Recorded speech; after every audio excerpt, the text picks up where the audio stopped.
Are you a new immigrant who moved during the pandemic, but felt so isolated because you have no friends and family around? Are you also struggling to find good job opportunities because you haven't developed a strong professional network after arriving at this new country? Do you also just have no idea where to even start? Hey, from Toronto, this is Angie. So, I call myself a professional immigrant because I have moved around so much. At age 15, I moved from China to the US. And the beginning of 2019, I moved to Kenya for a couple months. And at the end of that year, I then moved back to North America to start a new life in Toronto, Canada. So yes, I know how hard it is to move around, and I also know how important it is to have a very strong local network when you arrive in a new place. Let's be honest, okay? Network is hard. It's even more challenging for a new immigrant. Just thinking about my own journey, in the beginning, I was so nervous and not confident about my own English as well. And I was constantly worried whether they would find the conversation interesting, or how do I even start a conversation, or what value would I add to this conversation. And when I moved to Canada towards the end of 2019, just before the pandemic, I essentially lost a lot of opportunity to even start developing a new network. So yes, I felt isolated and lonely. It was very challenging emotionally, and I struggled with it a lot. So in today's video, I want to answer some of the top questions and share a few practical tips that have worked really well for me in developing a meaningful, strong local network. So first up, how do we get over the emotional hurdle, the lack of confidence, the hesitation, the worry that, oh, I'm not so confident in my English. English is not my first language, or I'm worried about my accent. Unfortunately, there's no shortcut to overcome this. And I think the best advice I can give is to practice, practice, and practice, and get used to putting yourself in this situation. So start slow and ease yourself in. Start with maybe 1 conversation per month and stick to that schedule.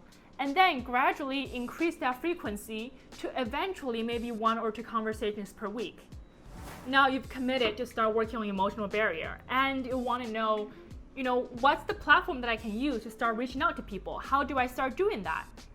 Well, I'm a firm believer in that you should do things that you enjoy and don't go against your nature. So for me, what I found is that I absolutely do not do well in large gatherings. I hate going to network events, and if you ever found me there, I would be the one standing in the corner feeling very awkward and hope that no one comes up to talk to me. In addition, I also feel awkward cold emailing people, so I don't really do that either. Instead, what I figured out is that I really get energized when having a one-on-one meaningful conversation with people. And that's been my primary network technique. So I would recommend, as a first step, really figure out what is your preferred network technique. If you're like me, who enjoys those deep one-on-one conversations, well, you're at luck because I have so many recommendations for you. Now, thanks to COVID, there are actually a lot of platforms out there that are providing opportunities for people to connect one-on-one. And I also found that people these days are also more acceptable to meeting virtually rather than meeting in person. So, as an example, Lunch Club is one of the services that I really like using, and I've had a really good experience. So it is a very simple platform. You just go on the platform, you would create a profile for yourself, specify your interest area. For example, for me, it was entrepreneurship, product design, travel, fitness, whatnot, and you can put in as many as possible. And you can also specify the purpose of the connection. So for me, it's always meeting interesting people.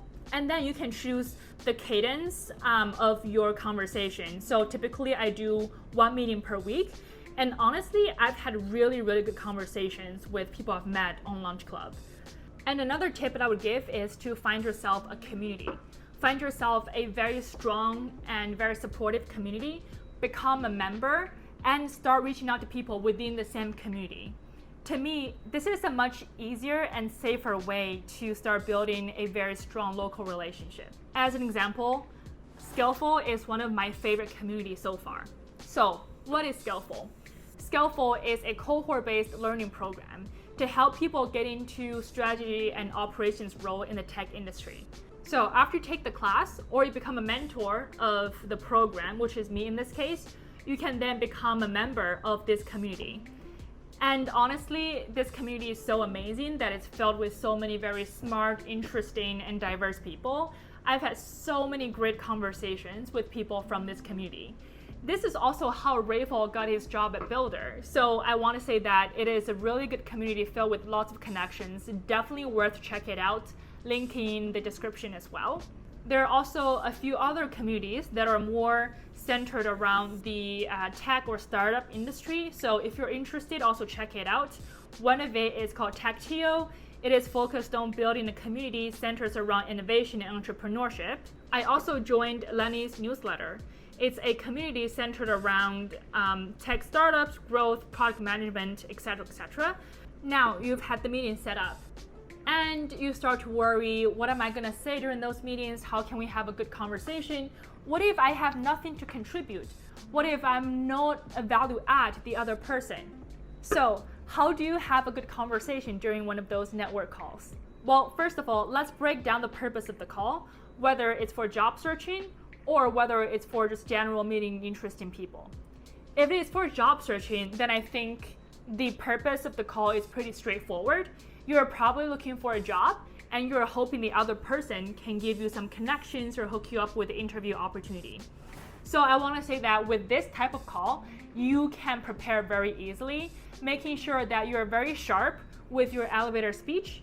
Make sure that you can clearly demonstrate your value propositions and your skills. And also come prepared with some questions related to the industry or to the role. It will help demonstrate that you have done your research and you come prepared. And one thing I would caution in this type of conversation is that try not to be too pushy. Try not to talk too much. Yes, it is important to sell yourself. It is also really important to establish a personal connection and hear the other person's story as well. And at the end of the call, if it turns out that it's not something that can come to fruition right away, or maybe the role is not really for you, don't give up and don't end the connection there.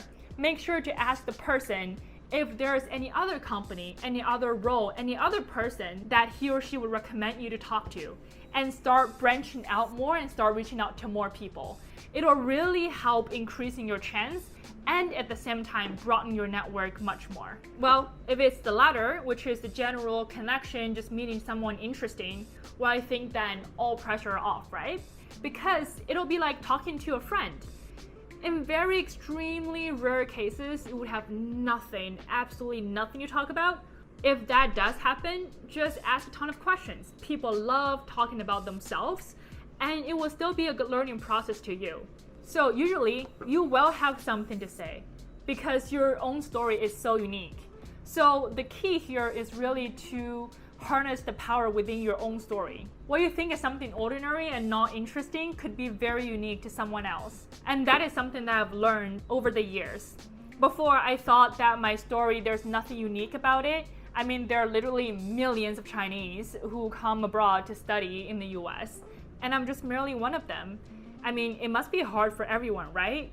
But people thought that my story was very interesting. They were very impressed that I was able to come at age 15 without speaking any English to transform to who I am today. And then I realized, wow, I'm actually pretty cool. So don't stress out too much about it. Enjoy the process, tell your story, and make some friends. If you like my video, please consider subscribing to my channel for similar content. And check out my last video where I turned many rejections into a full-time job offer with McKinsey. Until next time, bye!